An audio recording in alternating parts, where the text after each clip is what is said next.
पाटलाच्या विहिरीत जागा भरपूर पाणी आहे. कोरड्या विहिरीत उडी घेशील हात पाय मोडून बसशील. रागाच्या भरात गेली काहीतरी जीवाचा बरं वाईट करून जा ना लवकर तिच्या मागे. आता बरं वाईट करायला गेली तर बरं वाईट नाही तर काय करेल हो. मरू दे मेली तर तू बाची आहेस माझ्या मुलीसारखी. म्हणजे मोठा टेन्शन आहे पोरीचा. तुम्ही नाही जाणार नक्की नाही जाणार पाहायचं सगळं नक्की विचारतो नक्की नाही जाणार ठीक आहे. मी नाही बोलणार तुमच्याशी. आता तिच्यासाठी तू माझ्याशी नाही बोलशील. थोडीशी नाही इतुशी नाही म्हणजे आणू म्हणते घेऊया चांगलं झोडपत म्हणजे खांद्यावर बसव. हो मरून गेली तर पोलीसवाले मला सुचवतील. कमले मरू नको पाटलाच्या विहिरीत भरपूर पाणी आहे.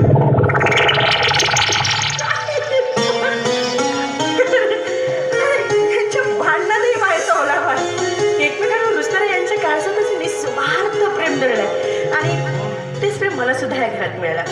माझे आई वडील तर नाही आहेत पण या माझ्या मामाने मला आई वडिलांची कधीच कमतरता भासवली. त्या परमेश्वराच्या फक्त एकच प्रार्थना आहे की माझ्या घरातील लोकांना सदैव